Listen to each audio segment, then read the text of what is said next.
So I'm not going to pretend that at some point I was good at skateboarding. I used to do it often, but that never really translated into proficiency. So I sold my board and moved on with other things, which brings us to now where I wish I never sold my board because I got a pretty cool project for you today. Welcome back, everyone. So recently I bought a skateboard deck off Facebook Marketplace. Not because I want to get back into the sport, but I want to create a cool custom wall light for my t-shirt shop, Brett's Tees. Link below if you want to see some of the designs I've come up with, but to get started on the board, I want to take this back down to the original bare plywood before it got painted. This didn't take terribly long to do, but unfortunately it dyed the top layer of the plywood black, so I need to sand through that as well. To help speed things up, I put 40 grit sandpaper on my belt sander. This still took a lot longer than I initially planned, and as you can see, when I started there was no snow, but by the time I was done, we had gotten a few inches of snow. Once that was finally done though, I could move on to building a frame that will house the electronics and serve as a mounting point for hanging this on the wall. For this I used 3/4 inch thick wood that's cut to 1 inch wide. Two pieces will be 4 1/4 inches long, while the other two are 19.5 inches long. I also have 1/2 inch plywood that will fit in between the boards and should be big enough to cover the existing holes on the skateboard. This is so I can use existing holes to mount the frame to the board and take it off if I ever want to turn this back into a skateboard. Once glued together, it will look something like this. After light sanding, it was ready for mounting.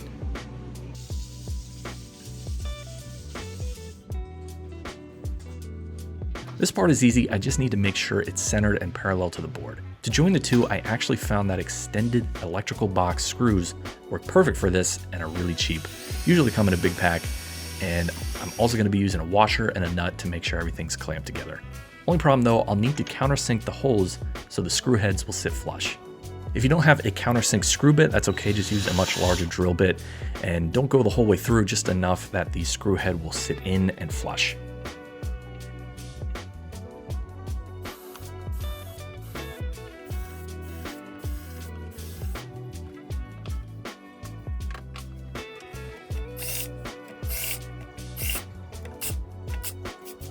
Up next, I'm taking this down to the CNC to cut the mounting holes with a keyhole bit. By no means do you need a CNC to do this. There are a few options to get this thing hung up on the wall, but this is the route I'm taking. Once that's done, I can unite the frame to the board. Getting this up on the wall is easy as well. Mounting holes are exactly 3.5 inches apart and just requires a small level to make sure it's straight.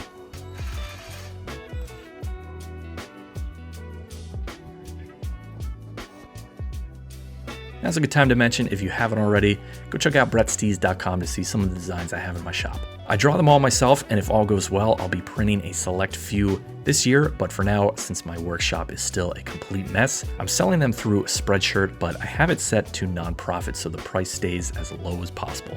Go check it out, let me know which one's your favorite. As for the skateboard, I'm using a small projector to help me trace the design I came up with. I'm only doing this for the large logo, but for the small text, I'll use a different method which I'll show later. For now, simple pencil tracing will work just fine. Once I have a good outline, I can start painting within the lines. I'm just using cheap acrylic paint here. It doesn't have to be anything more since it'll be getting a clear coat later on. And this sweet little girl next to me is Peppers. She just turned 2 years old, and I think she's a big fan of watching paint dry. As for the small lettering, I'm going to measure where it's going to be placed and then cut a stencil on my vinyl cutter. This way I can still use the same paint and keep it consistent without the need to painstakingly paint all the letters by hand.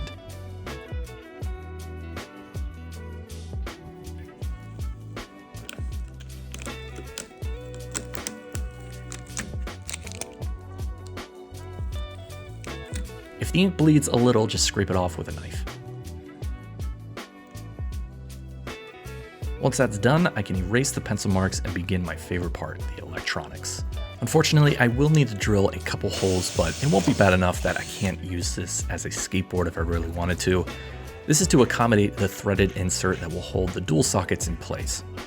Here's the switch I'll be using. It's pretty cool vintage style toggle switch. I didn't realize it at the time, but it has two on positions with the off being in the middle. This could be cool for different lighting options if, like, you know, up is turn the bulbs on and then down is turn both the bulbs and the backlighting on.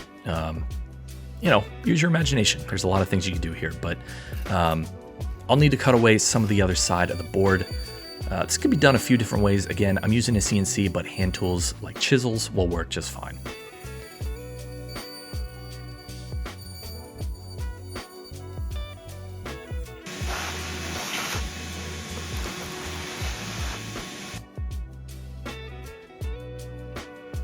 Next up, I want to cover up the wood and grip tape with a fresh coat of black latex paint to make it hide a little better when hanging on the wall. This will also help isolate the wood from the electronics. The tape was shot on the board, so if I wanted to make this back into a skateboard, I'm going to have to peel that tape off and re-grip it anyway. So painting it is no big deal. And finally, last step before electronics is a clear coat over the whole design. Now let's go over the supplies. I'll have links in the description for everything I used in this video, but starting off, I'm using a string of 12-volt DC LEDs, ceramic double light bulb sockets, some cool teal fabric cable that I already attached a 2-prong plug to, a transformer for the LEDs so I can use 110-volt power from a standard outlet, the switch from earlier, a dimming module because 4 bulbs is a lot of light and I don't want to be blinded while looking at this. The parts that came with the sockets, a spool of 16 gauge wire, solder seal wire connectors, heat shrink tubing, and a few wire nuts. It also helps to have electrical tape, wire strippers, and some other little random tools like screwdrivers and pliers. Later I realized I need longer threaded tubing, so I went and grabbed some at my local hardware store. Once back, I cut the tubes down to the correct size and got started. Here's how I'm going to be wiring this up. The power coming in from the positive wire will terminate at the switch and then split off from the 2 terminals that send power when turned on. From there, it will connect to a junction where power will then be sent to the dimmer module as well as the 2 light bulb sockets. It will also be sent down to the transformer to then power the LED strip. All the neutrals can just be tied together with another wire nut. Wiring this up, you can see why I went with a box shape to mount on the wall. The LED will wrap around that to illuminate from behind the board, and I think that looks pretty cool. Some things to know are proper ventilation or protection while soldering, especially when using lead-based solder. Just be safe. These connections have solder hidden inside them and melt with a heat gun, but still I would wear a respirator just to be safe. The teal cable I bought also had 3 wires in it, but I'm only going to be using 2 since there's no place for a ground. Essentially wiring this up the same way as you would a lamp.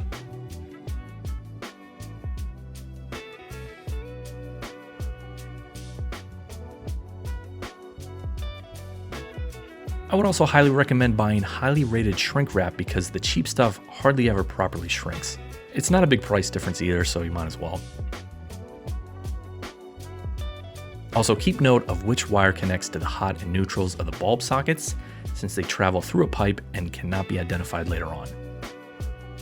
Something else to note is the transformer will get pretty warm.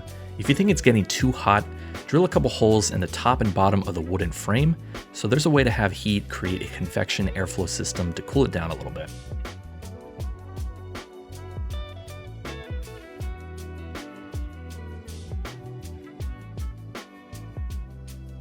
And just like with every project, I am always forgetting something, and in this case, it turned out to be the light bulbs. I'm making a lamp, and I forgot the light bulbs. Luckily though, my kitchen light has 4 bulbs that are perfect for this. I'll just, borrow them until I'm back at the hardware store and buy 4 more. Anyways, here's the final product. Pretty excited with how it turned out. Not a bad use for an old skateboard you're ready to retire. Let me know if you plan on making one yourself or if you have any questions. Go check out brettstees.com to see my original designs, and who knows, maybe you'll find something you like. Anyway, thank you guys so much for watching. Comment below your favorite t-shirt design, and like, comment, share, subscribe, all the good stuff. It really goes a long way. I really appreciate it. Thanks for watching, and I will see you in the next episode.